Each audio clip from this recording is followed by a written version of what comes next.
ao vivo, na live da hora nona, todo dia, durante a pandemia, 9 da noite, no Instagram da IB Guaranhões, Igreja Batista Guaranhões, em Vila Velha, no Espírito Santo. A esse que vos fala é pastor Manu Mesa Barba. E nós vamos, nesta noite, bater um papo muito especial com o nosso querido Araújo, homem de Deus. E ele é o nosso convidado especial desta noite. Já está aí com a gente? Já tá na área. Muito bom, pastorzão. Um prazer grande, cara. Que bom te encontrar. Todo meu. Todo meu. Você é nascido em Carangola ou criado em Carangola? Nem nascido nem criado. Eu fui a trabalho. Não? Eu fui a trabalho para lá. Eu sou nascido em Manhumirim. Manhumirim. A cidade mais bonita de Minas Gerais. É perto de Carangola, dá uma hora. Então o senhor foi para Carangola já por causa do ministério? Já, eu estava em conservatório no Rio de Janeiro. Eu já estava pastoreando, aí me convidaram para pastorear em Carangola. E eu fiquei lá 5 anos. 5 anos no pastorado. Foi assim, logo no início mesmo. Eu pastoreei a cidade de Três Rios, depois Três Rios Conservatória no Rio, Três Rios também no Rio. E depois eu fui para Carangola. Me chamaram para Carangola e eu fiquei lá um tempo. Depois Coronel Fabriciano, que também é Minas. Depois voltei para o Rio, para Niterói. Niterói. Essa trajetória toda dentro da denominação presbiteriana, né, pastor? Sim, sim. Eu fui pastor da presbiteriana durante 21 anos e comecei em Volta Redonda, nos trabalhos já do seminário e tal, atendendo as congregações, ao presbitério. E depois, logo, me mandaram para morar em conservatório. Eu fiquei 1 ano antes de morar em conservatório, eu fiquei em Três Rios, que é ali perto de Paraíba do Sul. Aí depois fui para conservatório, onde fiquei 2 anos. Depois fui para Minas. Mas não sou natural de Carangola. Eu sou natural de Manhumirim, que é uma cidade mais interiorana. Conheço bem a região, porque eu sou de Tombos, né? Então, minha mãe ainda mora lá em Tombos, minha avó ainda mora em Tombos, e eu sempre vou lá e vou a Carangola. Aquela região ali é muito, muito querida por todos nós. Tombos, Faria Lemos, aquela região toda ali. A gente caminhava a pé por aquela estrada, é muito legal. Muito legal. Você está aqui e há aí quanto o senhor veio tempo? para Vila Velha, e como é que foi essa transição de vir para Vila Velha e começar uma igreja? Conta um pouquinho dessa história aí para gente. Uma aventura assim, que só Deus mesmo para desenhar, escrever o roteiro. A verdade é que dentro do sistema, Deus deu o privilégio de ter espaço, de estar trabalhando e o trabalho avançando, mas um sonho de, sobretudo, investir na nova geração e deixar para a meninada um espaço maior. E eu respeito, eu amo todas as denominações, transito no meio delas, não tenho, nada. Só que é um direito, e sobretudo de Deus, de colocar na cabeça da gente um sonho. Ele é soberano. E ele colocou esse sonho de começar quando tudo já estava estabilizado, depois de um tempo de caminhada. E a ideia era essa, um trabalho mais missionário mesmo, anunciar Jesus, estudar a Bíblia e deixar o resto com o Espírito Santo para ele fazer. Ou melhor, o resto não, a verdade é que ele faz tudo, né? Mas no sentido assim de não exceder a esses 2 princípios. Anunciar Jesus Cristo em todo o tempo e fora do tempo e estudar a Bíblia. E deixar com que o Espírito aplicasse na vida de cada um, de acordo com a necessidade de cada um. Então, não foi uma coisa assim que é muito legal falar, porque na cidade mesmo, até por tudo que aconteceu nesses 23 anos que estamos aqui, e por muitos não saberem da história, e é tão comum essa questão de divisão de igreja, então pessoas acham que a missão é uma cisão de uma denominação e tal. Não, a missão ela não é um racha de igreja.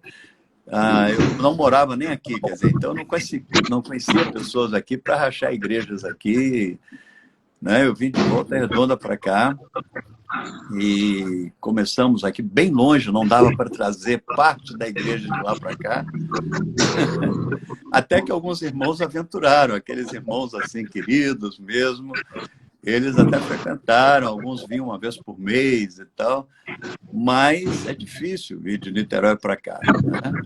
Sair 6, 7 horas de viagem de carro, e voo também não é barato. Então a missão ela não é uma cisão de uma igreja e ela não está ligada a denominação nenhuma, né? Eu pedi minha exoneração na presbiteriana, mantenho bons amigos lá dentro, tenho um convívio legal lá dentro, não saí excluído, não saí exonerado. Eu pedi agradecendo, e isso foi muito legal, assim, é um peso a menos, sabe? É um peso a menos porque eles tanto me deram a oportunidade de sair, como eu tenho a oportunidade de voltar. Em todas elas por onde eu passei, eu volto aí periodicamente para pregar. Então, não é uma cisão e não está ligada a denominação nenhuma também, né? Inclusive, para muitos, eu sou um pastor batista, olha só. Privilégio para nós, velho. Eu recebo se o senhor fosse um pastor batista, eu seria o seu presidente nesse momento aqui no estado. Pois é, eu estou falando com o meu presidente aí, ó. Já pensou? Quem acha que o senhor é um pastor batista também acha que eu sou seu presidente. Olha que disparate. Tá, na hora que forem reclamar de mim, vão reclamar com você, né? Na hora que forem falar de mal de mim, já sabem o caminho. Quem está assistindo a live aí pode reclamar com você. Mas eu recebo, às vezes, cartas na missão, assim, a Missão Batista Praia da Costa. Até porque temos uma grande igreja batista próxima, que é do pastor Evaldo, sim. Que é um irmão que eu respeito muito, e fica logo na subida, né?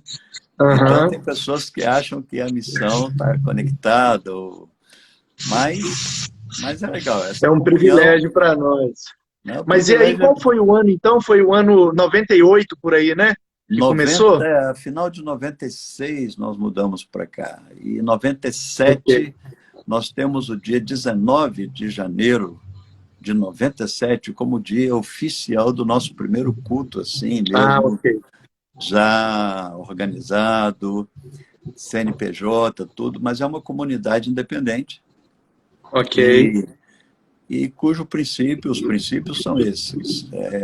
Nesses 23 anos, nós procuramos relacionar com todos, inclusive já tivemos pastores de todas as denominações que são abertas ao convívio. Nós vamos ter aí umas 2 ou 3 que não se abrem, mas todas, pastor Evaldo mesmo já pregou lá várias vezes, né? Tá faltando você ir lá, mas agora como o meu presidente... Eu já fui, pastorzão, várias vezes, mas o senhor não estava nas ocasiões, estava viajando, mas fui nas programações da juventude, adolescentes, né? Aquelas programações mais específicas, e sempre é uma bênção. E eu confesso que a primeira vez... Aliás, o Douglas está aí, ó, dizendo que já foi. Ele que me convidou todas as vezes, né? Quando ele estava à frente ali, ele trabalhava no louvor, depois trabalhava com os adolescentes. Era Grow, né? Grow, o nome do ministério? Isso. Grow, O2, eu fui no Grow e fui no O2, isso. Mas eu me lembro, a primeira vez, é isso que eu quero pontuar aqui, que a primeira vez que eu fui na missão, assim que eu reencontrei o Douglas... A gente jogou basquete junto, estudamos numa mesma escola, lá em Volta Redonda. E aí eu tomei outros caminhos, fui para São Paulo, eu fui skatista profissional durante alguns anos, e aí rodei o Brasil e Mundial e tal, e o Douglas foi para o Rio, estudou e tal, e depois ele veio aqui para Vila Velha. E aí a gente se reencontrou naquela época do Orkut. A gente se reencontrou e eu estava em Guarapari, trabalhando, morando, e Eu já já ouvi envolvido muito falar, com igreja eu também. já ouvi falar desse negócio de Orkut. Não é da minha época, não, mas já ouvi falar. É, bem. Aí eu descobri que ele estava aqui. E aí eu vim uma vez num evento, eu acho que foi um congresso de homens que teve, que o preletor foi pastor Jeremias Pereira. Isso. E aí reencontrei o Douglas e vi, assim, a missão ainda não era o tamanho que tem hoje, com aquele ginásio, todas as casas e toda essa bênção da prosperidade que Deus derramou aí sobre vocês, mas já tinha aquele templo, já tinha acabado de fazer, inclusive, o tratamento acústico e tal, e ainda estavam meio que regulando sonorização, e eu vim naquela época, mas eu fiquei muito impactado, mas muito, muito, muito.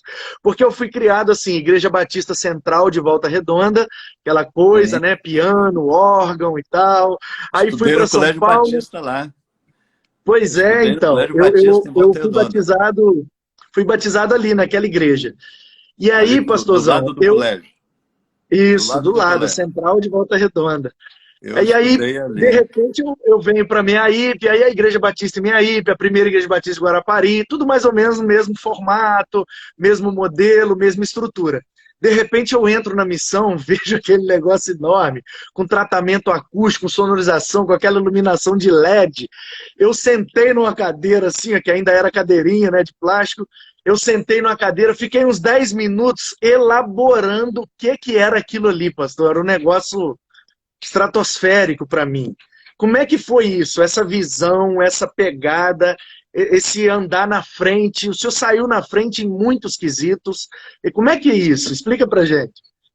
Rapaz, é só a graça de Deus. A única explicação, mano, que a gente tem é que cada grão de areia, que cada detalhe do projeto foi a misericórdia excessiva, total de Deus. E parece até uma heresia, porque tudo é, né? Se estamos aqui, é graça e misericórdia, mas não houve planejamento, não houve uma agenda, não houve um plano de implantação, até porque eu implantava igrejas dentro da denominação, que era outra conversa, bem burocrático, bem limitado.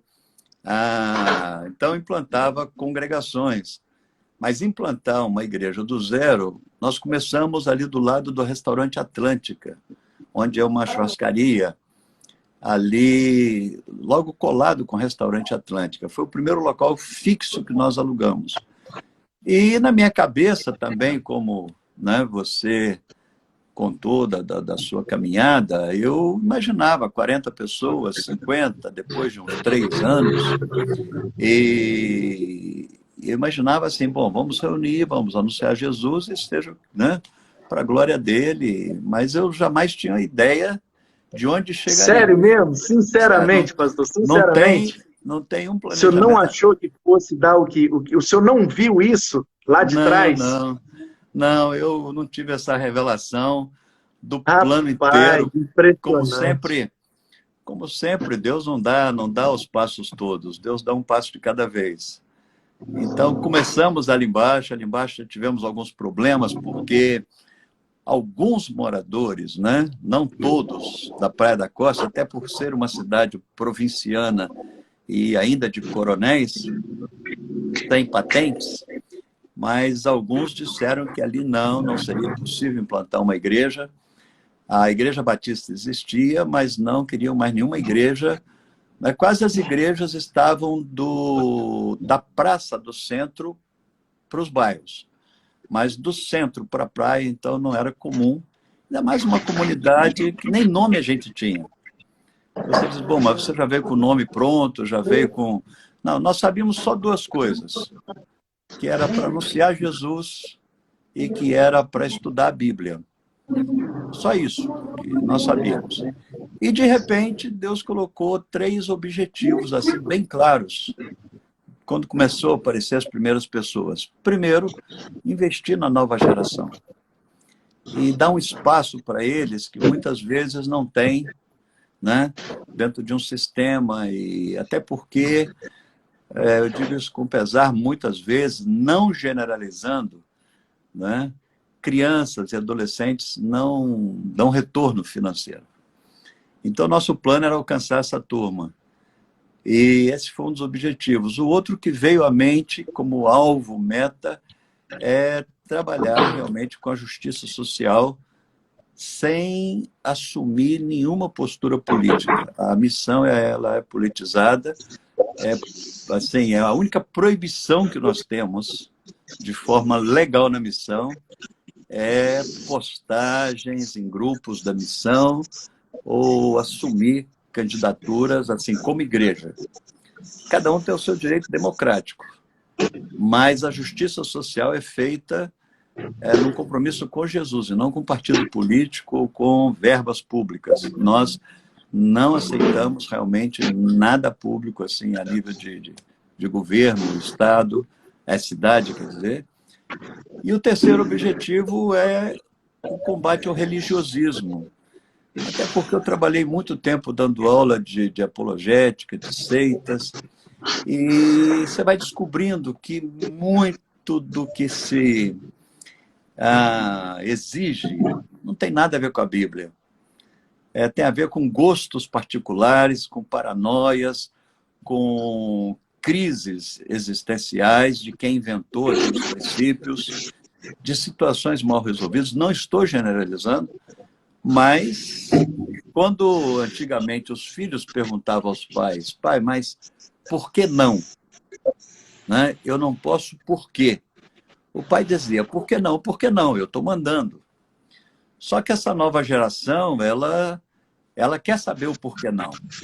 E se você não responder, ela responde para você.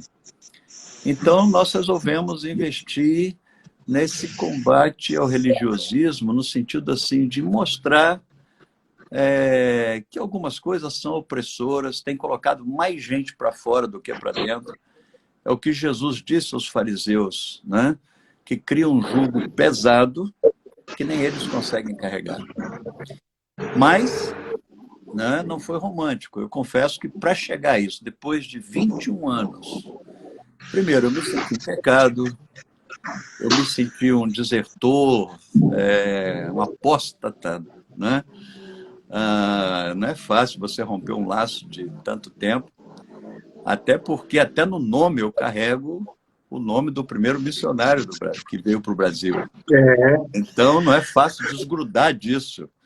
E aí começou a caminhada e nós não sabíamos o que fazer para chegar nesses objetivos. E fomos conhecendo, erramos muito, eu vou te falar que mais de 10 anos, 15, ouvindo daqui, ouvindo dali, e dizia: bom, por aqui você chega lá, por aqui. Mas o bom, né? E eu repito, a graça de Deus realmente nos dar a oportunidade de voltar e consertar, ou pelo menos tentar refazer o caminho. Então, hoje, eu me lembro, pode concluir. Eu te digo como Paulo, que não julga havermos alcançado. Mas uma coisa a gente diz: nós estamos prosseguindo para o alvo melhor do que 23 anos passados, com mais equilíbrio. Amém. A gente tem sentido a turma mais leve e servindo a Jesus, inclusive, como a gente sonhava, assim, com prazer. Né? Então, não foi uma coisa mágica ou planejada. Foi realmente detalhe por detalhe. Você diz: bom, mas e dinheiro para isso? Né? Nós vendemos o que a gente tinha no Rio, que era pouca coisa, um carro, um computador, e mudamos de ônibus. E os 3 primeiros anos a gente já não tinha mais nada. E aí foi então que Deus tirou todas as muletas para que pudéssemos experimentar realmente a provisão. Então, lá em cima, aquele terreno apareceu. Então, o senhor veio para morar junto com o seu cunhado Basílio ou não? Não, Basílio veio depois. Ele que veio depois. Ele Ah, veio ok, tá certo. depois, ele se Tá aposentou certo. depois Aham. e aí ele veio para cá com a família, Pois é, mas o já meu contato aposentado. era mais com ele, através do Douglas, né? Sim, E sei que ele veio e juntou com você e ajudou bastante aí no início, né? sim, E ele foi um dos pastores da equipe. benção. Né? Ele foi um dos Pois é, e uma pastores. vez, a pergunta que eu vou fazer agora é fruto de uma observação minha. Porque na minha denominação e onde eu caminho, às vezes eu sou tido como vanguarda, que pensa fora da caixa e tal. Mas eu acho que eu sou assim extremamente tradicional perto de você. E eu me lembro uma vez, eu estava lá na missão, e aí talvez você comece agora a se assustar. Poxa vida, esse menino viu tudo, ele estava lá e eu nem vi. Uma vez num congresso, eu não lembro do que foi, se foi de homem, se foi, eu não sei, mas eu sei claramente, eu lembro, que entrou um monte de moto, essas motonas 1000 cilindradas, apagou a luz, e eu falei, gente, o que está acontecendo aqui? De repente parou tudo, veio uma mobiletezinha subiu É, lá no púlpito, lá na plataforma, e todo com a roupa de motocross, com capacete, com tudo, uma mobilete puxando umas latinhas, e tirou o capacete, e era você, o pastor da igreja. Eu não imaginava aquilo nunca, mas aquilo foi de um impacto. E eu lembro até hoje a frase que você falou. O mundo está andando de 1100 e a igreja está indo atrás com uma mobilete. Quando é que nós vamos largar a mobilete e montar numa 1100 e andar mais rápido que o mundo? Cara, aquela frase, você falou uma frase e abriu o evento. A minha vida nunca mais foi a mesma, cara. amém, amém, amém. A verdade é que eu gosto muito da ilustração, assim, do visual, até porque o mundo da atualidade ele é visual. Né? A meninada Sim. está aí na televisão, nos 15 minutos do story do Instagram, e em 15 segundos, quer dizer, tem que dar um Aham, recado. segundos, Mas eu é. sempre gostei, até da época da APEC, da Aliança por Evangelização de Crianças, do flanelógrafo, e Uhum. eu sempre gostei porque eu acho que vendo, né, você se prende mais. Pois é, aí a E, minha pergunta era a seguinte: baseado nessa observação, porque eu sei que eu rompo com alguns paradigmas de vez em quando e eu sofro algumas críticas e até algumas pequenas perseguições por causa disso. Então a pergunta é: o senhor teve que lidar por conta desse desbravamento, lidar com críticas e como que o senhor lidou com isso? olha, isso você vai lidar até o último suspiro. Até o último suspiro eu aprendi que nós vamos ter oposição, vamos ter traidores, vamos ter críticos sem nenhum argumento. Agora, por exemplo, nós abrimos na pandemia, tem 3 semanas, e temos batizado pessoas nos cultos da manhã, da noite, é claro que dentro das normativas, e, e mesmo você batizando pessoas e outros se convertendo, mas tem gente que não se alegra com isso, e eu só tenho entendimento, cara, que isso só pode ser demônio, porque quem não gosta de conversão é demônio. Mas eu não falo assim, eu falava isso antes de público, agora eu estou mais calmo, mas, mas a verdade é que quem vai para a missão e começa a ver tudo isso, se ela realmente quer isso, principalmente para os filhos, que os filhos amem Jesus com alegria, é um Jesus que não enfeia, um Jesus que não emburrece, um Jesus que não oprime, né? A maioria dos pais perderam seus filhos porque queriam enfiá-los dentro de um projeto que oprime, que enfeia, que castra.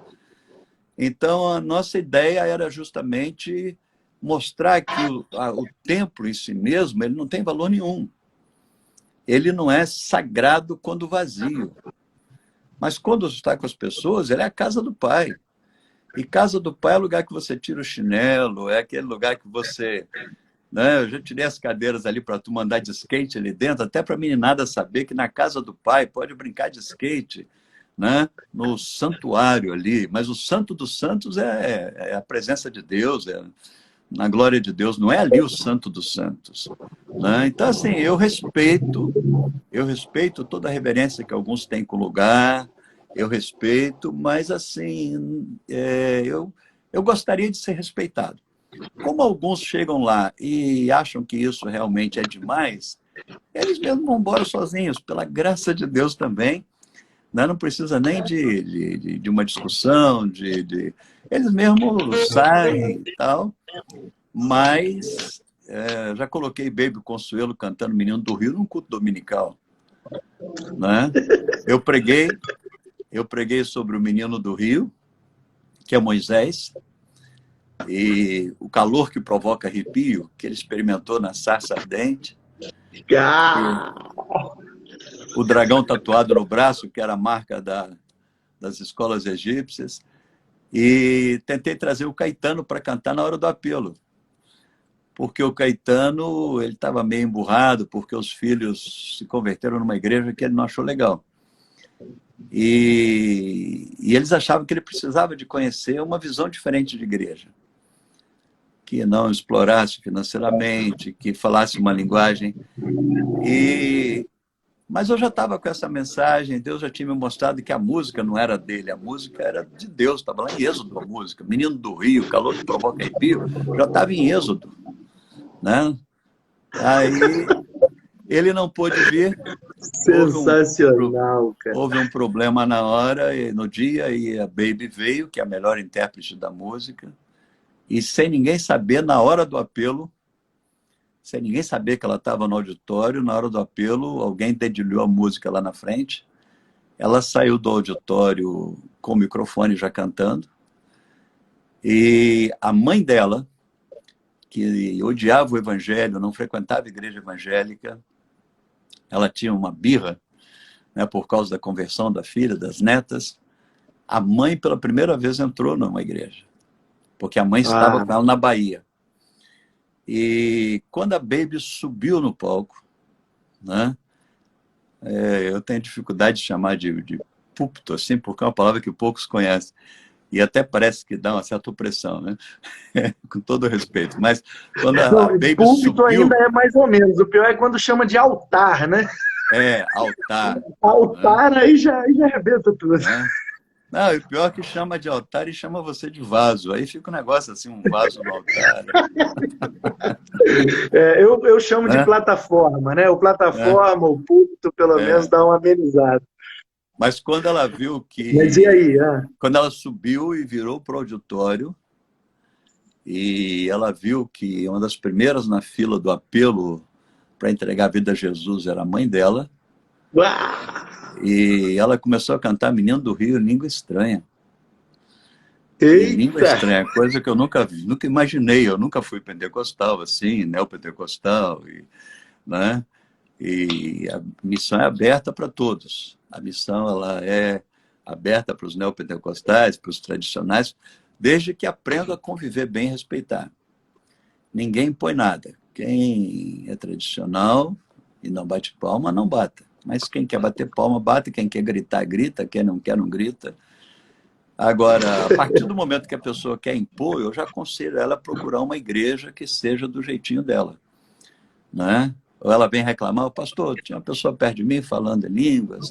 Eu digo, olha, procura uma que não fale, é proibido, eles cortam a língua de quem fala. Né?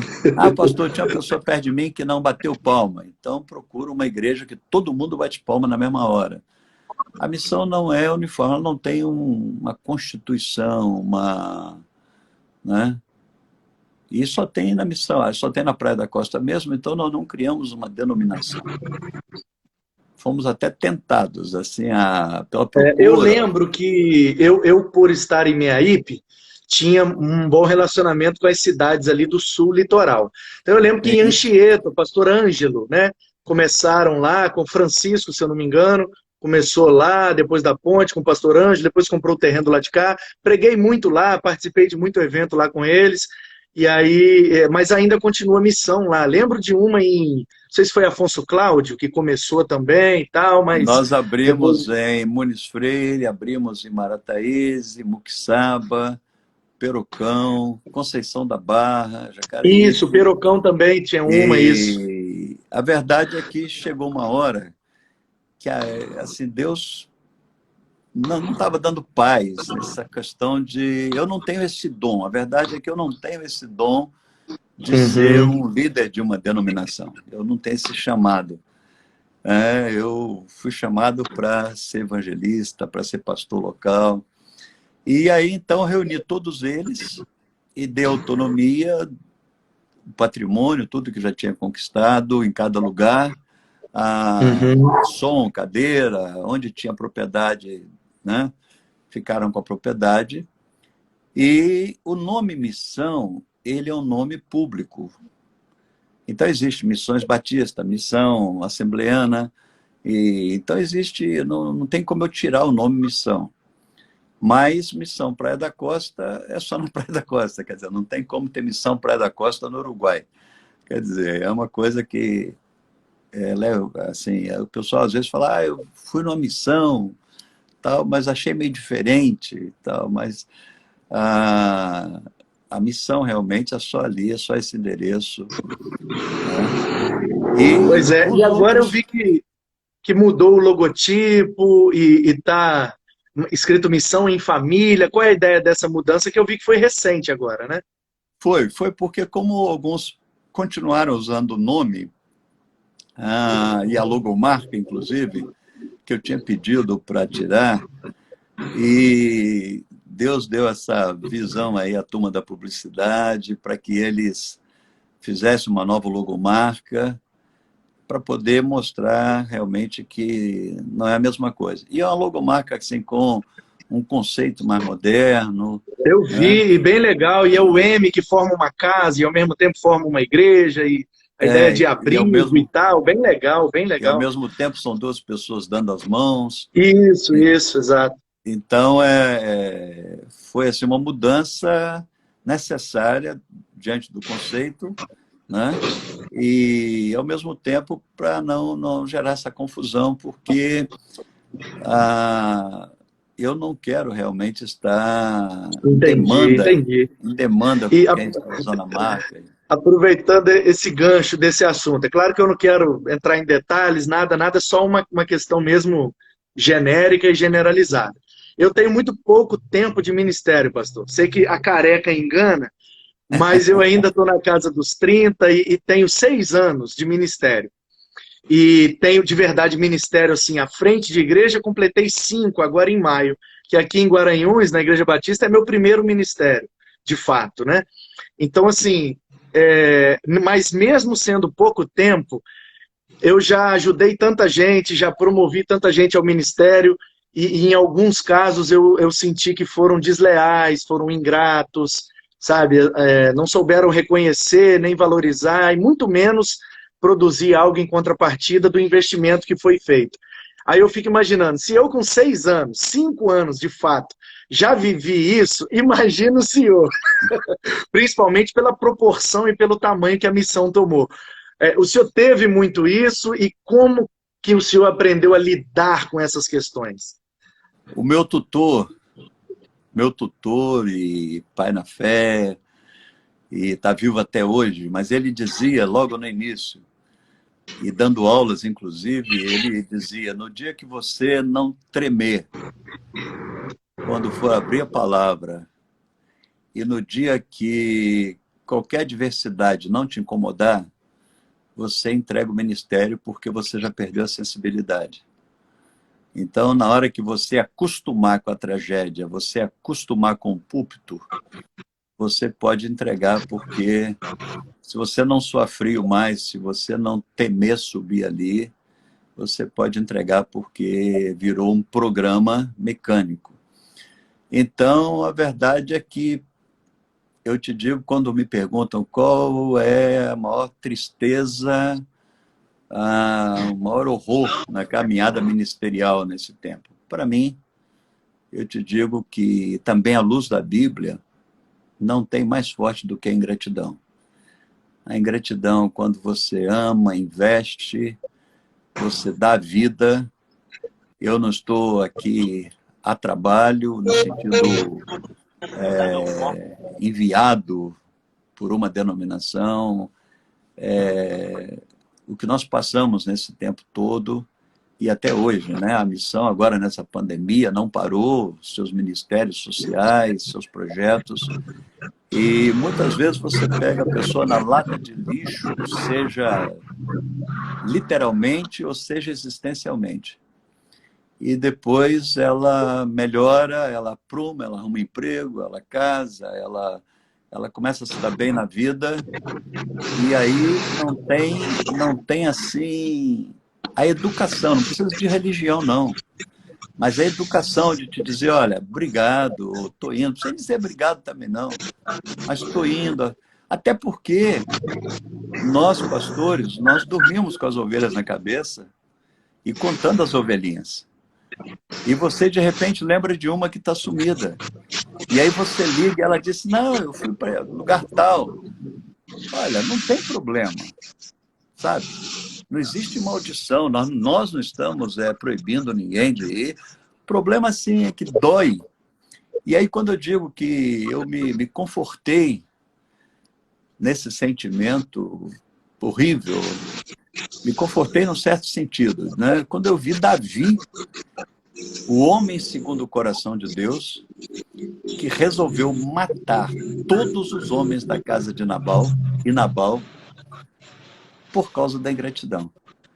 Em 1 Samuel 25 diz que Davi ajudou Nabal e depois ele pediu uma ajuda a Nabal, era tempo de tosquia, de apuração dos lucros da empresa de Nabal, e ele pediu uma oferta, uma ajuda a Nabal, e Nabal falou que não conhecia, que ele se virasse.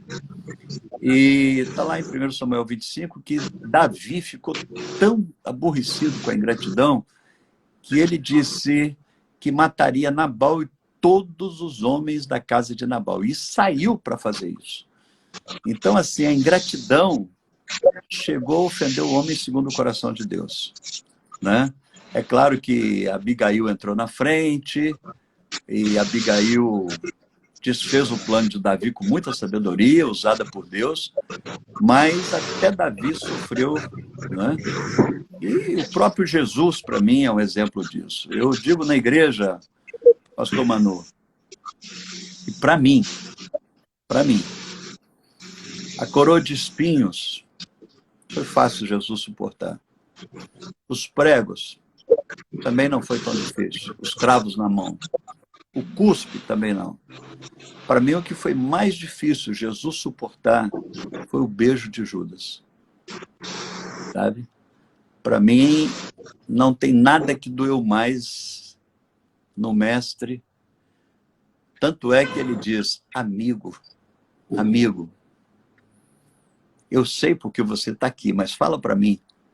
Você veio por isso mesmo? Aqui vieste, né?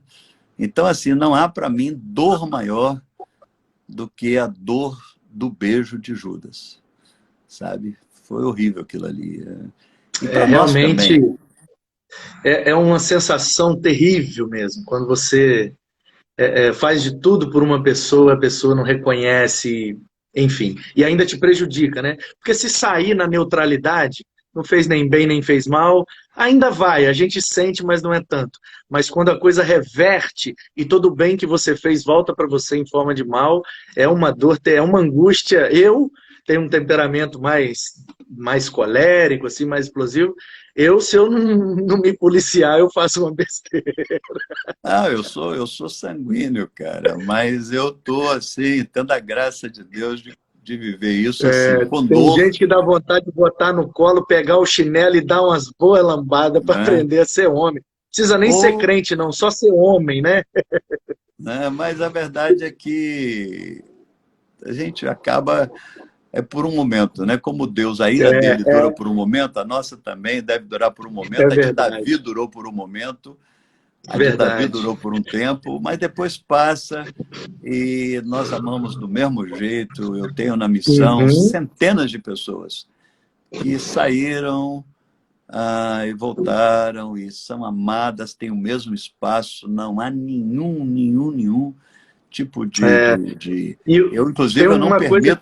eu não permito nenhum líder, nenhuma pessoa cercear a oportunidade, né, se comportar como irmão do filho pródigo. Se alguém Aham, faz isso sim. na missão, aí sim, aí ele é desafiado, Até porque... porque a tônica de Jesus ali na parábola é mais repreendendo o irmão mais velho do que Sim, o sim, pródigo, né? sim. E Então, quando mas alguém... uma outra, pode Sim, pode falar. falar? Não, mas quando Não, alguém, eu ia te alguém... fazer uma outra pergunta, mas pode concluir esse Não, assunto. esse sentimento, assim, passa, dói para desgraçar, eu te digo, assim, não quero te desiludir, Não, mas pode ficar saiba tranquilo que, que eu já estou completamente desiludido. saiba que isso vai até o último suspiro da vida, como foi na vida de Jesus. É, Agora, saiba também que quando voltam, são os melhores amigos que eu tenho, são pessoas assim, não desfazendo os é, demais, são bons amigos, são pessoas que são muito queridas. Eu sim, sim, tenho entendo. muitos que voltaram e que sabem que por onde voaram não encontraram pouso, e então são parceiros e tem toda a confiança, não há, né? Agora, Aham. é claro que gera ciúme, porque um outro que está lá dentro e não saiu, como o irmão mais velho do filho pródigo, diz assim, poxa, mas eu estou aqui, nunca me deste. Eu digo, o mesmo que Jesus disse, eu falei, ó, estava aí, você não comeu porque não quis, né? O cabrito Boa. estava aí, Eu, a festa estava aí. eu lido da seguinte maneira: eu olho para a minha trajetória, porque mesmo sofrendo com essa ingratidão e com alguns prejuízos causados por aqueles que eu mais ajudei, a minha trajetória, a minha vida, olhando para a minha trajetória, ela está sempre melhorando. Eu tenho uma Sim, frase que diz assim: a minha vida sempre melhora. Então, apesar de sofrer algo aqui e ali, a gente está sempre caminhando para frente. Eu penso que é a mesma coisa com você, porque cada vez que eu vou na missão, é um negócio novo, é uma coisa maior, é um novo investimento, é uma nova coisa. Quer dizer, por mais que você tenha sofrido nesses 23 anos, mas você continua prosperando no sentido essencial da palavra. E isso é um grande sinal de que a bênção de Deus está aí, né? Então, uma outra ocasião que eu também presenciei na missão foi que vocês tinham, parece que um irmão tinha dado uma Topic, uma Renault Master, para vocês investirem num projeto, acho que era em Terra Vermelha, um ambulatório para atender a comunidade, grátis sim, e tal. sim. E aí você mostrou o projeto e que ele custaria, na época, mais ou menos R$ 10.000 por mês, e que você gostaria de arrecadar naquele evento o suficiente para sustentar aquele projeto por um ano, o que daria em torno de R$ 120.000. E eu lembro que você contou a história e falou e pediu a oferta. E todo mundo foi, e eu fui também com o que eu tinha, eu dei e tal. E parece que naquele evento arrecadou quase que a metade ou mais da metade, e alguém se pronunciou lá e aqui. Quer dizer, algo foi feito, assim, mobilizado num período curto, e eu creio que centenas de vidas foram abençoadas com aquele projeto. Isso também me Sim. impactou muito, a sua ousadia em apresentar o projeto e pedir o dinheiro. E uma frase, novamente, uma frase que você falou, que marcou muito a minha vida, foi a seguinte: o meu carro é um Palio, porque eu não dormiria em paz se eu tivesse um carro melhor do que o carro da igreja. Então, se você acha que você vai trazer oferta para melhorar a minha vida, tem nada a ver, é oferta para ir para o projeto e tal, e tal, e tal. E aquilo ali me marcou profundamente. O meu carro não pode ser melhor que o da igreja. Aquilo foi. A verdade é que a missão, assim, quando alguém quer falar mal, e o fake news, né? Então, algumas frases você já ouviu e a cidade inteira quase já ouviu, né? Mas assim, que a missão é uma igreja de ricos, que a missão é uma igreja sem doutrina, que a missão é uma igreja que vale tudo e tal. Essa questão de dinheiro, eu confesso que foi assim, uma das maiores experiências nossa no campo missionário. Eu estava cansado de ler livros de biografias, né, onde os missionários iam para a Índia, para a China, e Deus sustentava de forma sobrenatural. E é o que a gente queria experimentar. Então, a missão não tem assim um compromisso, ela não é da teologia da prosperidade, né? Com todo respeito a quem é, mas também não somos da mediocridade. A verdade é que a gente trabalha de uma forma simples, agora mesmo na pandemia, sem essa exploração, sem essa petição, é uma coisa que as pessoas são movidas. A maioria são jovens e adolescentes que colocam o que tem no altar, às vezes R$1, R$10, 50, e Deus multiplica isso, porque eu tenho dito sempre, não é o valor, é a fidelidade que Deus abençoa, na vida da pessoa e na vida da igreja. Então, não é essa ideia de que é uma igreja só de ricos, né? Eu tenho lá muitos desempregados no meio dessa pandemia, muitos precisando de cesta básica, tem muitos jovens que nós ajudamos a fazer curso até universitário porque eles não têm recursos, crianças, tratamento médico, nós ajudamos, mas não porque tenhamos recursos ou convênios ou, né, a Odebrecht não ajuda em nada. A verdade é que Deus tem multiplicado e esse projeto que você falou aí funcionou durante um tempo, inclusive nós temos uma vida, inclusive, que foi literalmente salva, porque não havia ambulância na cidade para poder socorrer, e nós tivemos que socorrer. Só que o risco é muito grande para uma igreja num projeto assim. É melhor terceirizar. Então, nós resolvemos, a partir dos riscos, porque quando é um hospital e a pessoa morre na ambulância de hospital, né, mas eles não vão, é uma coisa normal. Agora, se passa mal, piora na ambulância de uma igreja, aí você sabe que isso é manchete para um ano, né? Então, nós resolvemos terceirizar os projetos sociais e é o que nós temos feito, né? Nós ajudamos os que já existem. Então, não temos mais ambulância por isso. Ao que o senhor atribui esse crescimento, essa prosperidade, esse aumento quantitativo, qualitativo que a missão teve nesses 23 anos? Porque a igreja que eu pastoreio, por exemplo, ela tem 26 anos.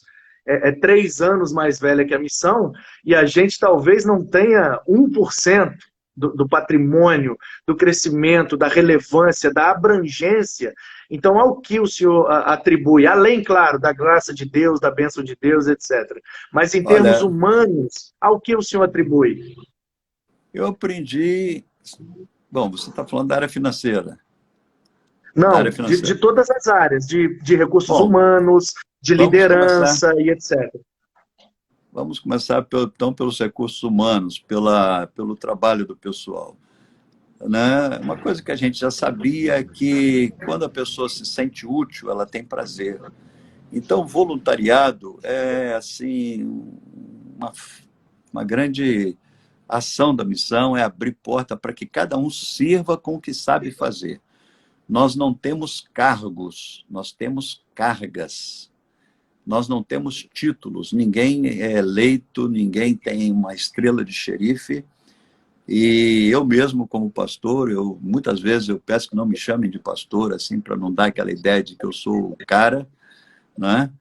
Eu acho horrível quando eu estou no shopping, alguém grita, ô pastor, tal, provoca até um escândalo e tal, né? Mas eu quero ser mais um da equipe, do time. Então, assim, a ideia do voluntariado, hoje são mais de 1.000 voluntários trabalhando nas frentes e com prazer. Eles não foram eleitos, não há presidente em cada ministério, é uma ascensão natural, espiritual, Deus vai chamando, e dentro daquilo que ela sabe fazer. Se ela sabe fazer artes circenses, nós vamos criar um Ministério de Artes Circenses para que ela trabalhe com aquilo que ela sabe fazer. Se ela é advogada, ela vai para a missão Jus. Se ela é psicóloga, vai para a missão Psi. Então, cada um serve com a sua vocação e não com uma formatação da igreja. Então, essa dá um alívio, né? A pessoa não faz o que ela não gosta, ela faz o que ela gosta para servir a Deus, que é uma base da reforma protestante, né? Sim. Cada profissão é um púlpito, cada local de trabalho é a sua igreja. Então, isso fez com que mais pessoas servissem. Então, nós temos muita gente servindo. Agora, na pandemia mesmo, com todo o medo, com todo o pânico, graças a Deus, tem sempre uma equipe trabalhando com todo cuidado e tal, né? Então, o voluntariado foi assim, uma estratégia que funcionou e funciona bem. Todos têm a oportunidade de trabalhar. Né? A pessoa chegou e às vezes ainda nem batizou, aí, às vezes nem, mas ela já mostrou que quer Jesus, a gente já coloca no meio de campo e para fazer aliás, cesta de 3 pontos. Característica, os estudiosos dos movimentos aí de crescimento de igreja, eles apontam essa como a principal característica do esplêndido crescimento do pentecostalismo, aquela coisa da oportunidade. Todos têm acesso à oportunidade, todos estão ali para fazer o culto. Não tem aquela, uns fazem o culto e outros assistem o culto. A mudança nesse paradigma veio no pentecostalismo e para alguns esse é o principal fator de explosão, de crescimento. Nós temos um certo cuidado, é claro. Agora, não é uma oportunidade pública no sentido do culto, é uma oportunidade de servir.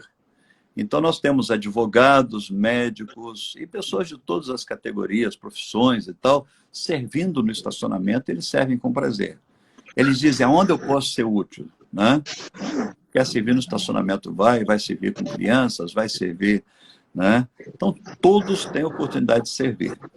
Né? Então, nessa área, isso ajudou bem a turma a se empolgar com o trabalho, porque a missão não é minha. E nem é de uma denominação, não é ela é pública, né? É de cada um.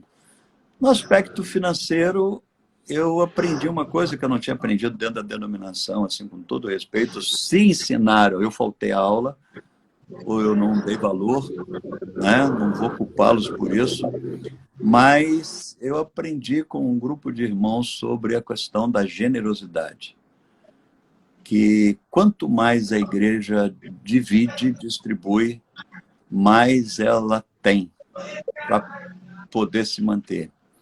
Então, já houve épocas assim de nós termos contas altas para pagar e pessoas assim sofrendo com a gente porque a gente não tinha como, e de repente aparecia uma outra igreja de outra denominação, com uma necessidade maior, e a gente doava, e até hoje a gente faz isso.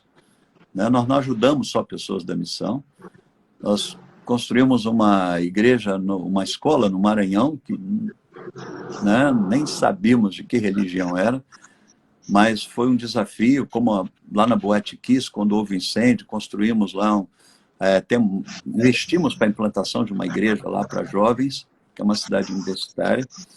Então, assim, quanto mais a gente divide, mesmo não tendo, então a multiplicação é como na história do membro da igreja.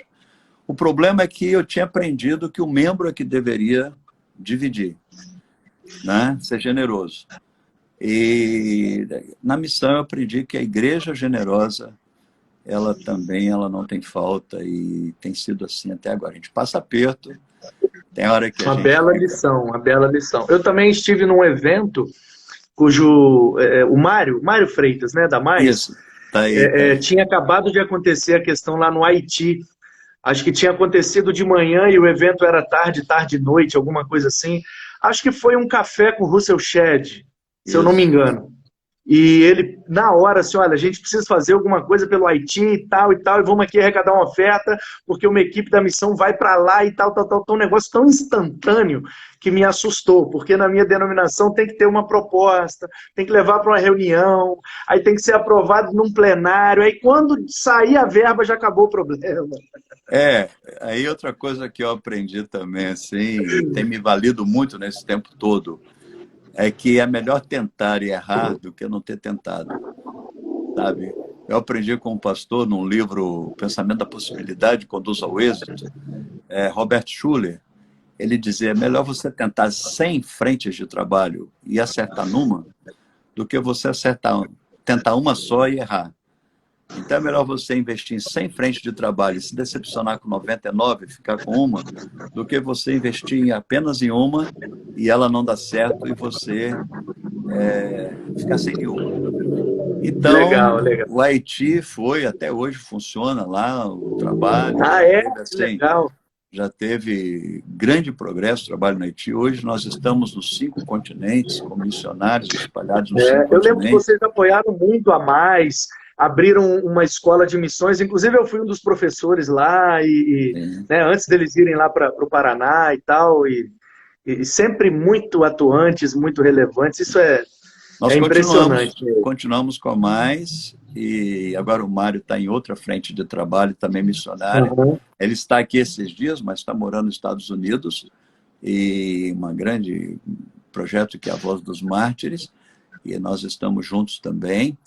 A verdade Uhum. é que tem sido assim, quanto mais distribui, mais multiplica o azeite Que na benção, que vasilha. benção.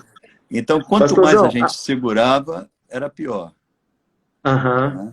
verdade, é verdade. O nosso tempo está acabando. Eu não sei mais quantos minutos a gente tem, porque a gente começou um pouco depois das 9, mas eu penso que uns 2 ou 3 minutos. Mas eu preciso de fazer uma última pergunta, que é com relação aos seus filhos. Eu os conheço, sei da Débora, né, a Raquel e o Mateus. E os três são muito envolvidos, muito engajados e muito talentosos. E aí eu queria que o senhor desse para nós aí uma dica de criação de filhos, de como fazer os filhos serem engajados na obra como nós somos. Eu continuo reafirmando, é tudo graça, não tem. É tudo misericórdia de Deus, porque todos são normais, todos passam pelas mesmas lutas de todo jovem, adolescente, e estão, inclusive, todos três aqui, agora porque Débora ganhou o terceiro bebê, então veio para cá ganhar o bebê, e já casou, a Raquel também já casou, e Mateus, né, está à frente assim, também do trabalho. Cada um fez um curso diferente, uma graduação diferente. Nenhum deles fez seminário, nenhum deles fez curso pastoral, para ser especificamente pastor. Mas viram graça em servir. Então, assim, tem sido bênção vê-los servindo. E hoje, inclusive, eles, principalmente assim, a Raquel e o Mateus que estão aqui, estão à frente, Débora também ajuda, de São Paulo. Mas é bênção de Deus, cara. Não tem explicação, não tem Mas método. houve investimento também, porque eu lembro, não sei Sim, se eu estou equivocado, mas que a Débora foi para a Austrália, né? sim, Fez, acho que um sim. college lá na Hillsong e tal. Fez, a Raquel também fez. E, Ah, Raquel também. sim, há 3 prioridades que a gente trabalha também nisso. Né? Primeiro, a questão de alimentação. Segundo, saúde. E terceiro, educação. Né? Em relação a eles. Saúde, alimentação e educação. E apresentar Jesus Cristo, mas a decisão é deles. Então, eles resolveram seguir Jesus. Então, glórias a Deus por isso. Né? Não tem como padronizar isso, mas eles resolveram seguir Jesus e estão firmes, estão caminhando, e não só caminhando, como assim, dando sangue, né, nessa causa. Eu digo que hoje eu estou só assistindo, cara. Hoje eu estou numa posição muito confortável. Eu estou assistindo o time julgar. Eu estou quase que literalmente no banco do treinador. Sabe, eu não preciso mais chutar gol, não preciso mais correr. Eu estou hoje assistindo o time jogar e vibrando com as vitórias do time. De cada criança, de cada adolescente, de cada jovem. Né? O próprio Mário foi minha ovelha quando adolescente. Então, hoje, ver ele à frente de um ministério internacional é fantástico. Como ver também, cada um na sua função, né? Coisas assim que dão muito Que prazer. benção, que benção, Então, que benção. Maravilhoso isso. eu te digo que Deus tem um plano para cada um, como tem para a sua vida, né? Deus não tem um plano único para todos, é um plano específico para cada um. E com certeza ele tem grandes coisas aí para o seu trabalho em Guaranhuns e para a sua vida toda. Você está muito novo, né? Se você quiser trocar Amém. comigo, eu troco. Pô, Para recomeçar. agora, onde é que eu assino? Mas Meu querido, muito obrigado, tá? Infelizmente vai chegar ao final, o Instagram vai cortar agora a live, mas eu tenho muito que te agradecer pela sua generosidade e por compartilhar com a gente essa história tão bonita e tão abençoada. E eu já falei com o Boca que, acabando a pandemia, vamos voltar no basquete aí. Tamo junto, tamo A junto. quadra está lá dividida, mas dá aquele basquete de 3 em 3.